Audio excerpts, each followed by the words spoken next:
Bora falar agora um pouquinho sobre a sessão pública e o julgamento. É a parte que, de verdade, eu acho que é a mais legal que a gente tem aqui na licitação. E nessa parte da aula, a gente vai estar falando o quê? A gente vai estar falando sobre garantia da proposta, o modo de disputa, que a gente tem aí o modo como que a gente vai analisar, dar de oportunidade para que o particular ele ofereça o seu preço, tá? E também sobre critério de desempate. Essa oportunidade do particular em participar da licitação, a gente vê com bastante veemência, ela veio inclusive por decorrência das licitações com fase invertida. O que é isso, Alessandra? É quando eu abro a proposta primeiro antes da habilitação, o pregão já era assim, né? E nesse momento eu tenho o quê? Uma fase de lances no pregão. A nova lei de licitações, vocês já viram, ela prevê o quê? Ela prevê a fase de lances ou não. Então, por quê? Porque ela também autoriza a inversão, aí ela chama de inversão de fases. E quando ela fala de inversão de fases aqui na nova lei, é a habilitação documentos serem analisados previamente, ou seja, antes da classificação da proposta a preço, ok? Aqui, quando a gente estiver diante dessa hipótese de habilitação antes da proposta, não pode esquecer de justificar, porque a regra da lei é primeiro a proposta de preço e depois a habilitação. Lembrando e reforçando que a possibilidade de lances é alternativo, pode ou não existir. E junto com os lances, eu tenho a negociação, que ainda assim, aquele detentor do menor preço, ele pode sim ser chamado pela administração pública para melhorar esse preço. Ah, vou até corrigir. Não é pode, deve, tá bom? A lei, ela não deixa essa possibilidade. E a própria jurisprudência, já hoje, ela já reforça muito isso, que a tentativa, a expectativa de negociação deve ser feita, tá bom? Bem, então, já que eu falei, né, um pouquinho aqui dos lances da negociação, vamos falar que eu vou dar uma invertida aqui, toda na minha ordem aqui, da minha colinha, para a gente estar falando já sobre o modo de disputa, né? Aqui eu tenho disputa aberta, fechada ou combinada. A lei até utiliza uma outra palavra, mas classicamente é conhecida como conjunta, de forma conjunta, algo assim, mas é conhecida como forma combinada. A disputa aberta, bora lá, até para a gente seguir exatamente os termos do que a lei diz para nós, tá bom?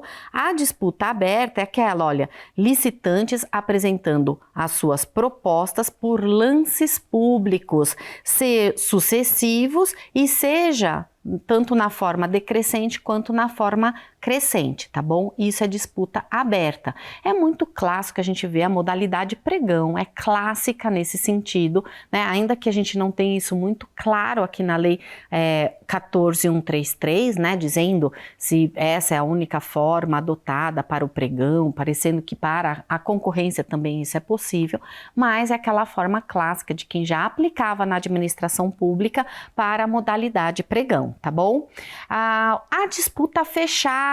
A disputa fechada é o que classicamente a gente já conhecia e aplicava para a modalidade concorrência, que é o quê? Aquela que você apresenta a proposta e ponto final. Ela se mantém sigilosa até o momento da sessão pública, seja ela eletrônica ou presencial. Sessão pública também, né? Presencial precisa ser justificada, tá bom? E não pode esquecer, vocês vão ver isso também. Ela deve ser gravada, tá bom? Em áudio e vídeo. E essa gravação subida lá no processo. Mas voltando para cá, ó, olha só. A proposta fechada, então, para trazer nos termos da lei mesmo, é aquela que permanece em sigilo até a data e a hora da sessão pública, ou seja, aquilo mesmo que eu acabei de dizer. Bem, e a combinada? A combinada eu posso ter primeiro a fechada e depois avançar para a aberta, direto para os lances e convida os 3 melhores colocados para que seja feito, participem, né, dessa fase é aberta. E se for aberta e fechada, agora sim. Agora eu seleciono os 3 melhores colocados, confiro 5 minutos para que eles reapresentem a proposta fechada deles e é só aí que a gente vai descobrir quem que é o vencedor dessa licitação. A lei traz também alguns indicativos muito importantes aqui, lances intermediários, né? Porque o que a gente sabe? A gente sabe que o lance você sempre deve cobrir o preço do melhor ou do menor preço ou do melhor colocado, tá bom? Mas a lei, ela autoriza também os lances intermediários. Às vezes, o licitante, ele não consegue o menor preço, mas ele quer ficar no segundo lugar. Ele consegue e então, ok, ele pode sim conceder aí um lance intermediário, tá bom? Mas tem mais indicadores, vamos a eles, olha. O edital, ele também pode estabelecer intervalo mínimo. Isso na prática a gente já vê hoje, principalmente para não ficar aqueles lances que vão sendo oferecidos de centavo em centavo, sabe, pessoal? Então aqui você atribui esse intervalo mínimo. O único defeito dessa lei é, de novo, uma dúvida clássica que todo mundo faz no processo de licitação é: qual é o valor desse intervalo mínimo?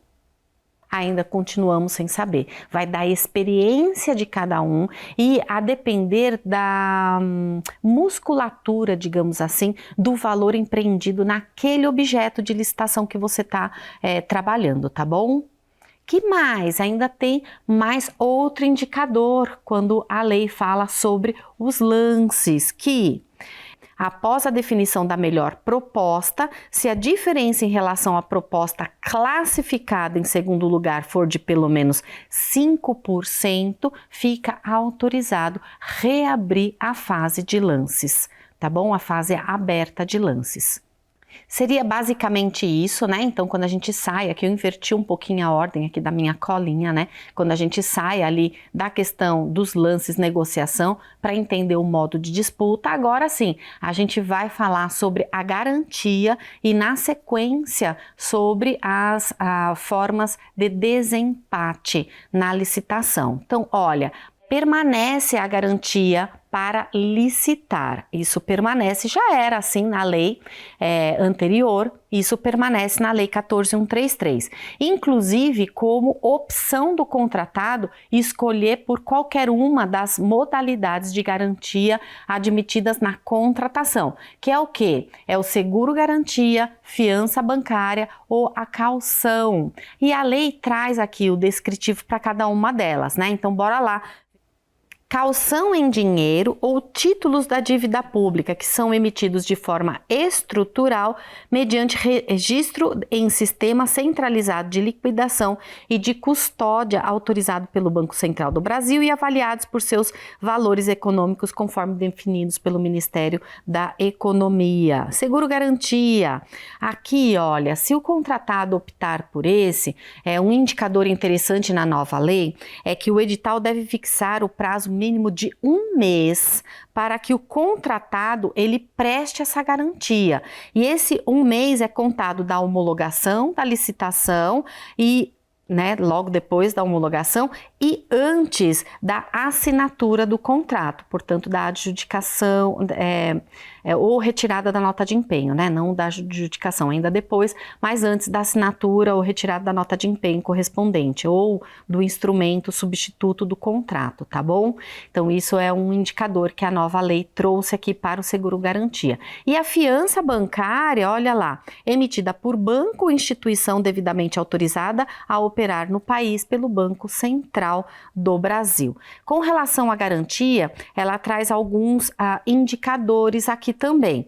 Ela diz o seguinte, que ela pode ser exigida no momento da apresentação da proposta. No entanto, vejam, na proposta e não na habilitação. Por quê? Porque na legislação anterior era um documento da qualificação econômico-financeira. Agora não é mais, tá, pessoal? Cuidado aqui, hein? Presta atenção. Não é mais um documento de pré-habilitação e não mais, ou seja, pertencente à fase de julgamento e não à fase de habilitação, tá bom? E aí, o que a lei traz além disso, né? Além de fazer esse reforço? Ela diz o seguinte, olha, que a garantia não poderá ser superior a 1% do valor estimado da contratação, ok? Já era assim, tá bom? Deverá ser devolvida aos licitantes no prazo de 10 dias úteis contados da data da assinatura do contrato ou da data em que for declarada fracassada aquela licitação. Também já era assim, mas não tinha um prazo, né? Isso dependia, cada um fazia de acordo com a sua experiência, enfim, na administração pública, que a lei colocou 10 dias úteis e também poderá ser prestada por qualquer uma dessas modalidades que eu disse para vocês, tá bom? Que mais? Olha, implicará a execução do valor integral da garantia de proposta se recusar assinar o contrato ou não apresentar os documentos para a contratação, ou seja, não avançar para a fase seguinte, que é a fase de habilitação, tá bom? Se bem que aqui não é nem da fase de habilitação, é também para a contratação. Deixar melhor, do jeito que está na lei, não apresentar os documentos para a contratação. Obras e serviços de engenharia, a nova lei, ela admite uma garantia adicional agora. Ela diz o seguinte, olha, que será exigida essa garantia adicional sempre quando a proposta for inferior a 85% do valor orçado pela administração, equivalente à diferença entre este último e o valor da proposta, sem prejuízo das demais garantias exigíveis de acordo com esta lei, tá bom? Então, essa possibilidade aqui também para obras e serviços de engenharia. E por fim, agora analisando sobre a modo, né, de desempate das propostas. A lei, ela traz um ciclo, tá bom? Ela tem um primeiro ciclo que deve ser respeitado essa ordem e se ainda assim permanecer a proposta, as propostas empatadas, aí ela traz uma segunda possibilidade. É muito diferente, né, pessoal? Para quem já estava acostumado na licitação, quando muita gente verificava a hipótese de microempresa e empresa de pequeno porte participando na licitação e depois já avançava por sorteio, não é isso? Pois é, o sorteio continua, mas até o sorteio, aí tem um ciclo imenso que deve ser respeitado aqui na nova lei. Então vamos a ele, né? São 5 primeiros indicadores. O primeiro indicador é exatamente o critério de microempresa e empresa de pequeno porte. E diz o seguinte, que são as propostas iguais ou até 10% superior à proposta mais bem classificada para qualquer modalidade de licitação. Se for para a modalidade de licitação pregão, esses 10% cai para 5%. Permanece empatado? Agora vamos para o segundo indicador. O segundo indicador da lei, disputa final, hipótese em que os licitantes empatados poderão apresentar nova proposta em ato contínuo à classificação. Curioso que a lei não traz aqui qual o prazo disso. Talvez eu utilizaria os tais 5 minutos, né? Que é assim quando a gente está na disputa, na combinação da disputa, lembra da aberta para fechada? Talvez eu utilizaria isso. A lei não colocou. Importante é você deixar claro isso no seu edital, tá bom? Ainda assim permanece empatado? Então vamos agora para o terceiro indicador. O terceiro indicador é a avaliação de desempenho contratual prévio dos licitantes, para o qual deverão preferencialmente serem utilizados os registros cadastrais para efeito de atesto de cumprimento das obrigações previstos nesta lei. Parece muito próximo à análise de desempenho anterior, lá da atestação de qualidade técnica, né? Não parece? Só que é aqui no momento efetivo para desempate utilizando os registros cadastrais, né, da administração pública. A gente tem lá o registro cadastral central lá no PNCP. Então é exatamente esse momento aqui também para ser utilizado pela administração pública. E se ainda assim permanecer empatado, agora a gente vai para o quarto, a quarta hipótese. desenvolvimento pelo licitante de ações de equidade entre homens e mulheres em ambiente de trabalho conforme regulamento. Permanece empatado ainda? Tem mais um, meu Deus, né? Mais uma hipótese. Aqui, aquele que, né, o desenvolvimento pelo licitante do programa de integridade, é o compliance, a gente vai ver ainda o compliance, tá bom? Mas o compliance conforme orientações do órgão de controle, principalmente órgão de controle interno. Permanece empatado ainda? Ai, então agora se persiste para bens e serviços, agora é específico para bens e serviços, a lei ainda diz o quê? Aquela preferência por produto de natureza de origem nacional, né? Ou de fabricação ou de uso de tecnologia brasileira. Então, o que que ele fala? Ainda assim, ele divide em 4 indicadores, tá? O primeiro critério, empresa estabelecida no território do estado ou do distrito ou do órgão, né, que está licitando, ou entidade da administração pública estadual, distrital do licitante, ou no caso de licitação realizada no órgão municipal, aquela que é sediada localmente. Segunda hipótese, empresa brasileira.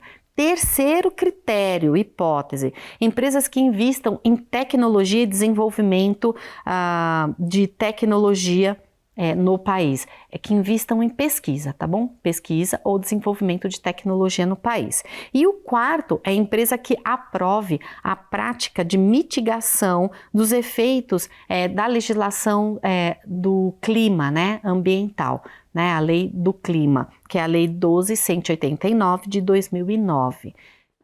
Não é possível ainda permanecer empatado. Permanecer ainda empatado, você tem a hipótese do sorteio. Tá bom? Só pode. A lei 14.133 não colocou essa hipótese aqui, né? Até fiquei procurando aqui a hipótese do sorteio, né? Mas se permanece empatado, talvez seja o caso da gente imaginar, prever aqui essa hipótese lá no seu edital de licitação. Mas não vai ficar empatado, não é possível isso, tá bom? Esqueci de uma parte importante que a lei traz aqui ainda em propostas, pessoal. Mas olha, o curioso é que não é só para obras e serviços de engenharia, a lei 14.133 diz que é. Mas sabe aquela adequação da proposta no pós-lance, que eu preciso fazer a adequação dos valores, né, de acordo com o valor atribuído no desconto, né, no lance mesmo, né, na diminuição de custos com os lances, que geralmente a gente adota a distribuição proporcional de decréscimo aos itens unitários da minha proposta, né, do meu objeto como um todo. Pois é, a lei 14.133 também traz isso, e traz isso especificamente para obras e serviços de engenharia. Então anota aí, ó, nas licitações de obras e serviços de engenharia após o julgamento, o licitante vencedor deverá reelaborar e apresentar à administração por meio eletrônico as planilhas com indicação de quantitativa e dos custos unitários, bem como detalhamento do BDI e do ES, com os respectivos valores adequados ao final